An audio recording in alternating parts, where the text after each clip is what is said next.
I used to be a beat cop a long time ago. Now, I get called out to domestic disputes all the time. Probably hundreds over the years. But there's this one guy, this one piece of shit I will never forget. Gordy.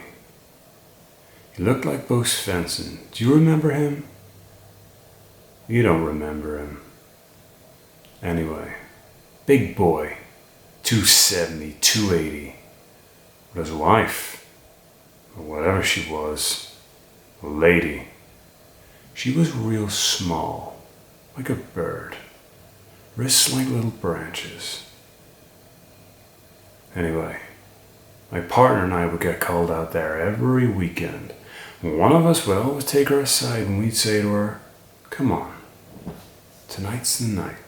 Press charges." And this wasn't one of those "he loves me really" kind of setups.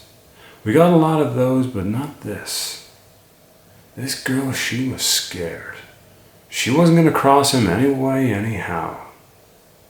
Nothing we could do but pass her off to the EMTs, put him in the back of the car, drive him downtown, throw him in the drunk tank, he sobers up, and then the next morning, off he goes, back home. This one night, my partner's off sick, and it's just me. And the call comes in again, and it's the usual crap. Broke her nose in the shower, that kind of thing. So I cuff him, put him in the back of the car, and away we go. Only this time, we're driving into town, and this sideways asshole is in my back seat, and he starts humming Danny Boy. And that just rubbed me the wrong way. So instead of going left, I go right, out into the middle of nowhere. I kneel him on the ground, and I put my revolver in his mouth. And I say to him, "This is it. This is how it ends." And he's crying, going to the bathroom all over himself, swearing to God he'll leave her alone, screaming as much as you can do with a gun in your mouth. So I tell him to be quiet, because I've got to think about what I'm going to do here. And of course, he goes quiet. He goes still and real quiet, like a dog waiting for dinner scraps.